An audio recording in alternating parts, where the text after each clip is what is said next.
estamos começando mais um programa Caminhos de Sucesso e hoje eu estou trazendo novamente a nossa consultora em fisioterapia, a doutora Roberta Cavenaghi. Agora, doutora Roberta, vamos começar a falar seriamente nesse programa. Por que você está me fazendo entrevistar você sentado numa bola azul? Porque hoje o tema é coluna.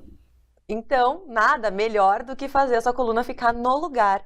E a bola é um instrumento da fisioterapia hoje, muito usado em algumas empresas, que utilizam a bola para você conseguir manter o tônus da musculatura normal, adequado, para você conseguir manter a coluna no lugar o tempo inteiro. Eu prometi para o nosso pessoal da técnica que eu não ia fazer o programa pulando do jeito que eu estou pulando agora, mas eu já percebi duas coisas imediatamente. Primeiro, eu tenho que arrumar a postura de joelhos, arrumar a postura da perna, distribuir a sustentação do meu corpo, não somente sobre a coluna, né, sentado aqui nessa bola.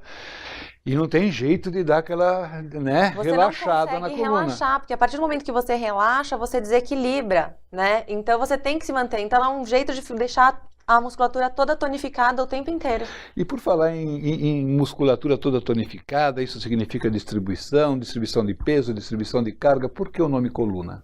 Bom, a coluna, ela está no centro do nosso corpo. Por isso, ela chama coluna, uma viga de sustentação, né? A maioria dos músculos do nosso tronco estão inseridos nela. Então, sem ela estar adequadamente no eixo, nenhum dos nossos apêndices, ou seja, braços e pernas, vão funcionar adequadamente. Então, se a coluna não estiver alinhada, certamente você vai ter algum tipo de problema em ombro, cotovelo, joelho, tornozelo, porque ela vai ter que, as articulações vão ter que se alinhar conforme o alinhamento dela. Agora, não é natural um tipo de postura como essa desde pequeno? Não, infelizmente. Então, o trabalho, geralmente, quando a gente encontra esse tipo de reflexão que você fez agora, é corretivo, nunca preventivo. Exatamente. A gente tem que mudar um pouquinho só a linha de pensamento da população, né? Porque a gente só vai pensar no problema quando ele já existe, já está instalado e a gente precisa corrigir, né? E o interessante é a gente conseguir prevenir. Então, a principal ideia que todo mundo deve ter na cabeça é que você tem que manter o seu corpo ativo.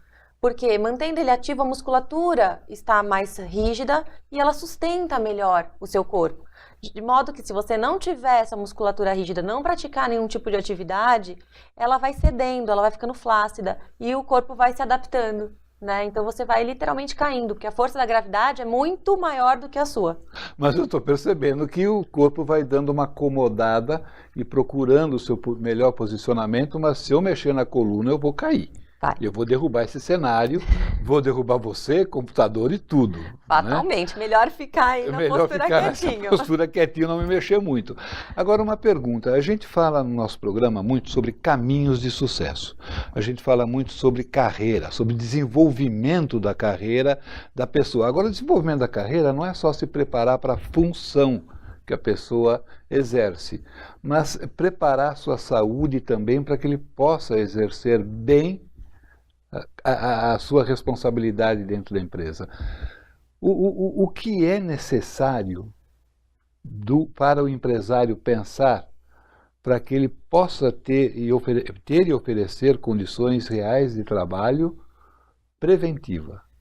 Hoje em dia, a gente acabou discutindo isso algumas vezes, e hoje em dia o que as pessoas têm que pensar é que o nosso corpo, infelizmente, não foi feito para sedentarismo. Ele não foi feito para ficar sentado na frente de um computador por horas, né? Muitas vezes você senta no carro, dirigindo numa posição, chega no escritório, assume a mesma posição, sai dirigindo e chega em casa, assume mais uma vez a mesma posição. Você falou uma coisa interessante e eu vivo brigando com certas pessoas, inclusive familiares, que sentam no carro, pegam um encosto do banco, colocam lá atrás.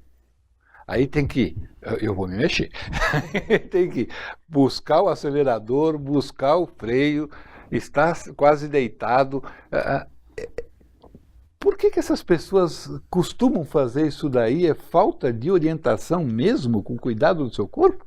Na verdade, às vezes, o carro não está adequado para a pessoa e ela tenta se adaptar da melhor forma possível. E é o que acontece nas empresas. O mobiliário nunca é feito para você. E ele também, muitas vezes, não tem regulagem. O que faz com que o indivíduo se adapte ao meio e não ao meio ao indivíduo.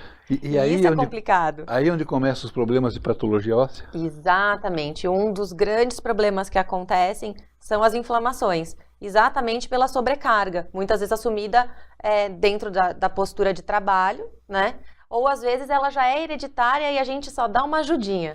Você trouxe várias fotos para ilustrar problemas de patologia óssea, né? Isso. Na verdade, eu trouxe uma principal que ilustra a dor bem na articulação. Essa primeira que está no vídeo agora. Essa primeira que está no vídeo, exatamente.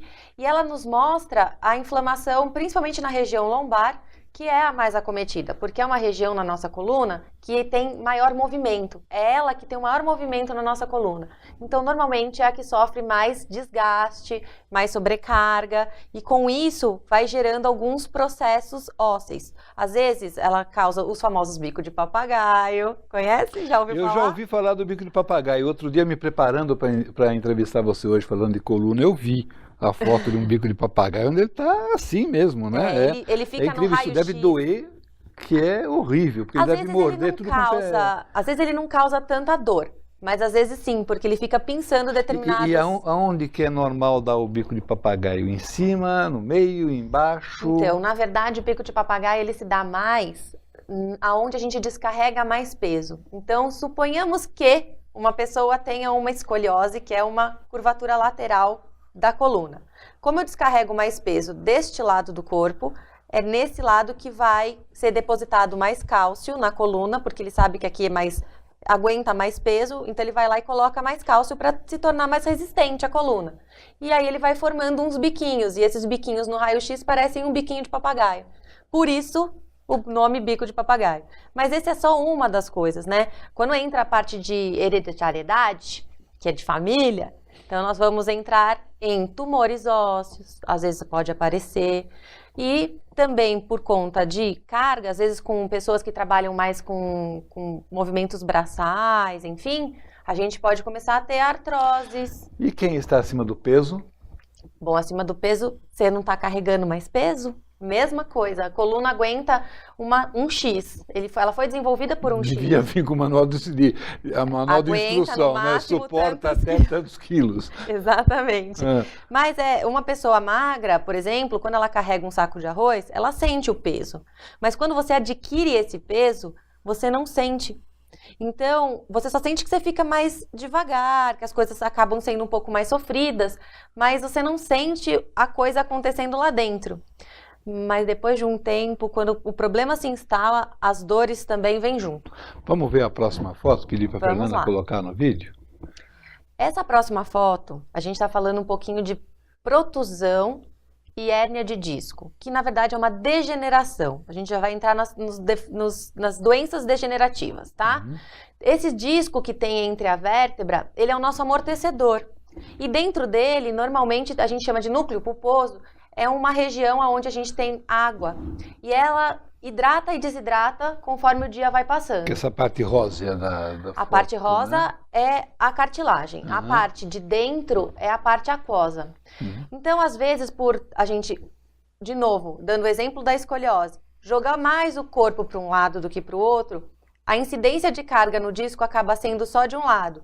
E como essa água ela anda de um lado para o outro, a partir do momento que você aperta de um lado, a água vai se deslocar para o outro, gerando uma protusão no disco. Eu queria te fazer uma pergunta a respeito sobre a postura no trabalho agora, e pelo que você está explicando. Muita gente com computador e iPod, e tablet, eles colocam 4, 5 equipamentos ao mesmo tempo e quer gerenciar tudo praticamente ao mesmo tempo. Então a postura já não é a ideal sentado na mesa. E muita gente se apoia irregularmente por causa do mouse. Uhum. Ou por causa do braço da cadeira. Eu acho que de cadeira para trabalhar não devia ter braço, porque a pessoa costuma sentar nessa posição. Quando levanta, já começam com as dores. E para eliminar o processo da dor, começa a andar de forma irregular. Sim. Tudo isso pode ocasionar um problema de hérnia de disco? Tudo isso pode ocasionar um problema de hérnia de disco, sim. Ao longo do tempo? Ao longo do tempo, com certeza. É a mesma coisa de eu falar para vocês, vamos carregar um saquinho de arroz todo dia no ombro? Que a pessoa vai andar assim? Não vai durar uma semana. Essa bola tá afundando. Essa bola tá afundando. Eu vou cair. Não vai, não. Vamos lá. Então, o que acontece nessa patologia em específico? Quando existe uma protusão discal ou já o herniamento, que é a saída desse líquido do disco, ela pode pinçar alguns ramos nervosos, dos nervos mesmo, que passam ali rente à coluna. E aí são as famosas dor ciática, formigamento, falta de força. Dor ciática tem cura? Tem sim. Muitas vezes, às vezes... Então conta pra mim, porque eu não consegui me curar até hoje. Às vezes tem que haver um ato cirúrgico, às vezes só com a parte de reabilitação. Tudo depende do caso, mas ela tem sim. Você não precisa conviver com ela. Uma injeção mal aplicada pode ocasionar um problema de dor ciática? Pode, porque a anatomia do nervo, ela é um pouco... disforme, a gente nunca sabe direito aonde ele vai estar. Então, às vezes, na aplicação de uma injeção, às vezes, sentar sempre em carteira, homem tem muito esse costume de sentar com a carteira no bolso, gera compressão do nervo. Eu tenho que tirar a minha depois. Então, sim, pode. Uma simples injeção pode, sim, ocasionar um problema neural.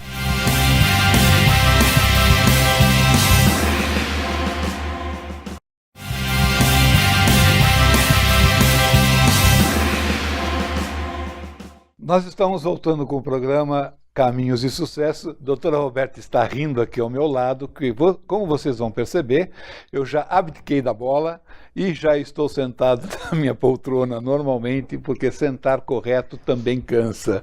Cansa muito. Menina, parece que eu fiz exercício durante 20 minutos correndo. Na verdade, você fez. A gente sentado na postura correta é um exercício de isometria, ou seja, é um exercício sem movimento. Mas o fato de você manter a postura por muito tempo é desgastante. O RPG, ele é uma técnica de fisioterapia que lida exatamente com esse fato de você ficar numa postura em isometria adequada por um determinado tempo. Agora, fazer o RPG não é qualquer profissional que pode fazer de fisioterapia. Ele tem que ser especializado nisso, né? Porque ele mexe com tensões do corpo inteiro. Eu já fiz RPG na sua clínica e, caramba, a Jéssica mexia de tal maneira que eu comecei a descobrir que eu tinha perna. Na verdade, o RPG é uma técnica da fisioterapia. O fisioterapeuta ele se especializa no RPG e ele trabalha com tensões do corpo, né? Então a gente vai gerando uma determinada tensão para conseguir o alongamento global do corpo inteiro na postura correta. E você tem que permanecer ali. O RPG ele é corretivo ou preventivo? As duas coisas. Normalmente, as pessoas procuram RPG quando já existe algum problema. Está destruído já. Quando né? já detectaram que tem alguma coisa errada, né? Mas o ideal seria a gente conseguir inserir ele lá na escola, sabe? Pelo menos algumas coisas, para começar a ensinar as pessoas a terem mais consciência corporal, né? E isso tem que ser de criança. O que vem a ser o Pilates? O Pilates também é uma técnica postural, né, que visa o equilíbrio do corpo através da força, da flexibilidade e do alongamento. Eu fiz uma pesquisa na internet e trouxe a pergunta aqui para você. Eu vou ler a pergunta, tá? Considerando tudo que você comentou até agora, que realmente é visando o tratamento, tem a ver com a pergunta que eu encontrei. Nessa área voltada ao tratamento da coluna, existe uma grande possibilidade de investimento para o empreendedor para tocar o seu próprio negócio. Agora eu complemento. Tem que ser um fisioterapeuta, pode ser simplesmente um empreendedor. Como deve ser feito esse investimento? José, olha, eu vou falar que a coluna é uma mina de dinheiro, que as pessoas ainda não descobriram, algumas já, mas muitas ainda não. A coluna, por ela ter essas várias patologias que nós comentamos, ela deve ser tratada em vários âmbitos, né?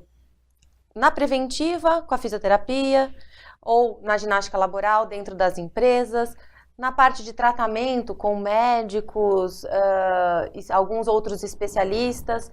Então, montando clínicas, academias, estúdios de pilates, dentro do clube. Então, muitas pessoas, não somente o fisioterapeuta, que é a primeira parte, né, da área da saúde, que seriam os primários a cuidar da coluna, os administradores, engenheiros, os técnicos em TI, todo esse público tem possibilidade de trabalhar com a coluna, assim, que o centro seja a coluna, né? Porque normalmente as pessoas da área da saúde, elas não são ensinadas nem treinadas a vender o serviço delas. Então, um marqueteiro é essencial, né? Uhum. Então, eu acho que, assim, tem campo para todos trabalharem, todos. Então, dentro da área da saúde, a primária seria médicos, fisioterapeutas, enfermeiros, educadores físicos. Dentista e nutricionista. E eu estava na minha pesquisa também vendo como esse pessoal primário que pode abrir um negócio, trabalhar em cima desses problemas de coluna, eu achei interessante que tem a ver o dentista e o nutricionista com isso? Bom, o dentista tem tudo a ver. No bloco passado, nós não estávamos falando de receptores, quem enxerga mal, quem escuta, né, diferente de um lado do outro. A mesma coisa acontece na parte de boca, né? A boca também é um receptor. Se a gente costuma a morder só, mastigar de um lado só, a gente vai tensionando um único lado do pescoço. E isso vai fazendo com que a nossa cabeça também vire. No que ela virou, ela vai virar o corpo também. Então, quem tem problema de bruxismo vai ter uma noite péssima, tendo uma noite péssima vai ter reações com a coluna, onde vai se adaptar para poder descansar um pouco melhor, e aí vai ter dores na coluna durante o dia. O bruxismo, entendido. O bruxismo, os problemas de ATM, né, que é a articulação da boca, tudo isso pode começar a gerar dor de cabeça, dores nas costas, e a pessoa ronco. E as pessoas às vezes não sabem disso. Então, o profissional dentista, né, ele precisa trabalhar em conjunto, ele faz parte da equipe multidisciplinar.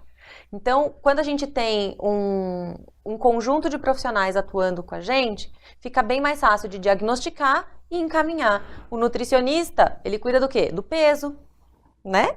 Que é muito importante para não sobrecarregar a coluna. Ela falou olhando para mim. Olha só o que ela quis dizer. Então, assim, passei um pouquinho, né? O trabalho tem que ser conjunto, não tem jeito. A equipe multidisciplinar é importantíssima. Cada um focando. A gente tem que saber o que é causa para poder direcionar. Mas cada um tem que cuidar, né, da sua área. Então, precisa encaminhar. E o psicólogo, onde entra aí? Então o psicólogo entra numa fase muito importante. Hoje em dia, com o estresse em alta, sabe que o estresse é a patologia do momento, né? E o estresse gera muitas outras patologias. As síndromes, síndrome do pânico, síndrome de ansiedade, aí a pessoa vai comendo. Aí a pessoa vai comendo, a pessoa vai comendo. Às vezes a pessoa, por estresse, ela gera patologia nela mesma, que são as fibromialgias. Então ela acha que tem dor no corpo inteiro. Então, sem um psicólogo para me auxiliar no tratamento dessas patologias, fica impossível. Agora, me diz uma coisa, você falou que o marqueteiro, ele deve entrar nesse esquema para ajudar o fisioterapeuta a vender. Eu acho que não é só o fisioterapeuta, porque da forma como você está dizendo, eu vejo um consultório completo. Sim. Hoje em dia, você pode ter o trabalho de um fisioterapeuta, mas eu não vejo só como clínica de fisioterapia. Eu vejo um consultório onde todos podem trabalhar integrados e esse paciente ele vai ganhar muito tempo se ele passar por um médico e já tiver toda a possibilidade de tratamento no mesmo local. Exatamente, Zé. Esse é o conceito que você está colocando no consultório de fisioterapia? Isso, na verdade é por isso que o nosso nome é fisioterapia e consultórios, né? Porque a responsabilidade que a gente tem com o paciente é muito grande. Então, muitas vezes ele chega para querer resolver um problema, né? E que a gente acaba diagnosticando que ele não é a causa a dor, aquela dor não é a causa do problema. Aquilo lá já é uma vertente. A gente tem que procurar o foco. E muitas vezes o foco nem depende de mim, fisioterapeuta. Depende, às vezes, da psicóloga, da nutricionista, do médico, né? Então, a gente tem que trabalhar em conjunto. A gente se mantém sempre muito informado, discute caso, exatamente por isso. E o marketing, ele ajuda a passar para o paciente a necessidade de ter esse trabalho em conjunto, das pessoas se cuidarem. Porque às vezes a gente fala assim, olha, você precisa fazer uma sessão de psicólogo. Ah, mas eu não tô louca. Eu não tô louca. A gente tá falando que você tá louca. É que todo mundo, na verdade, devia passar por uma sessão de psicólogo na vida. Mas as pessoas acabam fazendo ligações que não tem nexo com a atividade. Ah, eu vou pro fisioterapeuta. Ah, não, mas daqui a pouco passa. Passa, muitas vezes passa a mesma dor. O problema é que até passar, você já assumiu uma atitude errada de fazer um movimento. E ela vai gerar dores em outros lugares. Entende? Então, muitas vezes, as pessoas não compreendem que ela tem que ter o acompanhamento de um profissional. Ok, vamos dizer que você me convenceu e eu vou querer fazer um investimento numa clínica não de fisioterapia, mas de consultórios como esse que você deu o exemplo agora, agregando vários profissionais. E o que significa esse investimento? É um investimento muito alto? Eu posso ter o meu empreendedor que está assistindo o programa agora e falar, pô, eu me interessei, vou fazer. O que tem que ser numa casa, o que pode ser feito na casa do paciente, ou seja, investimento no quê, de quanto, o que nós estamos falando? Olha, os investimentos normalmente não são muito altos, porque uma clínica de fisioterapia, por exemplo, com poucas coisas a gente já consegue fazer mudanças drásticas na vida de um paciente, né? Então, se for uma casa, por exemplo, que tenham vários quartos, onde a gente pode ter um dentista atuando, uma nutricionista, um fisioterapeuta, uma psicóloga, o atendimento médico, a gente já consegue dar o atendimento primário para o paciente, aquele atendimento que hoje no Brasil a gente sente muita falta, o adequado para aquela pessoa. Né? E não precisa ser um tratamento assim de alto custo. Não, você pode ter um tratamento assim de um valor que a pessoa consiga pagar e que ela tenha aquele tratamento que ela precisa, né? Esse é um investimento desde o ponto de vista de quem vai fazer o tratamento. De quem vai fazer e de quem vai investir. Porque quem vai investir... Porque quem vai investir, eu estou falando o quê? 100 mil, 150, 200 mil reais para abrir uma clínica? Por aí. 200 mil, eu diria ela que fala dá. Com uma tranquilidade. 150 mil, pega 150 mil. 200 mil, eu acredito que seja uma quantia até bem elevada para se fazer um bom espaço multidisciplinar, eu diria. E falando em bom espaço multidisciplinar, falando nas possibilidades de mercado que existem hoje em dia, de segmentação de mercado, franquia é um bom negócio voltado para a fisioterapia ou não é permitido? A franquia da fisioterapia em si, a gente não pode franquear, a gente pode franquear clínicas, né? Então a gente faz uma clínica, desenvolve todo um mecanismo de uma clínica e a gente pode franquear essas unidades em vários pontos, né? Mas o mercado é muito grande, tanto que a OMS fala que 97% da população ainda vai ter dor nas costas. Então, visto que ela não é preventiva, nós ainda não estamos atuando do modo preventivo adequadamente. Ela não é dada a importância para a preventiva.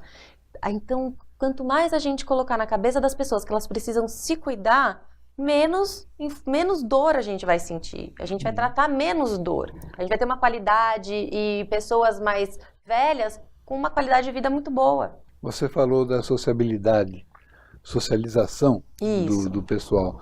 A dança é recomendada como tratamento de coluna? Eu sou suspeita para falar, porque a dança para mim é uma das melhores técnicas para você desenvolver tanto a sociabilização, quanto o alongamento, quanto a força, o equilíbrio, a diversão, tudo. Todo e qualquer tipo de dança ou tem suas restrições? Na verdade, tem suas restrições. Às vezes a pessoa não consegue desenvolver. Eu não vou pedir para uma senhora dançar Zouk, né? Não vai dar muito certo. Eu já estou pensando também na meia-idade, né? Ou na melhor-idade, que melhor-idade eu não sei o que é, mas a dança ela é recomendada para qualquer idade, para prevenir muitos problemas de articulações, dores e até musculação, né? Eu só indico que a pessoa não faça somente um único ritmo, ela tem que fazer mais de um, porque o fato de você fazer sempre a mesma coisa, mesmo que na dança, que é um ato bem dinâmico, ela acaba desenvolvendo algumas manias, né? Então a pessoa tem que pelo menos fazer mais de um ritmo. mas a dança é a técnica mais indicada. Se todo mundo pudesse dançar, não haveriam problemas. Ok.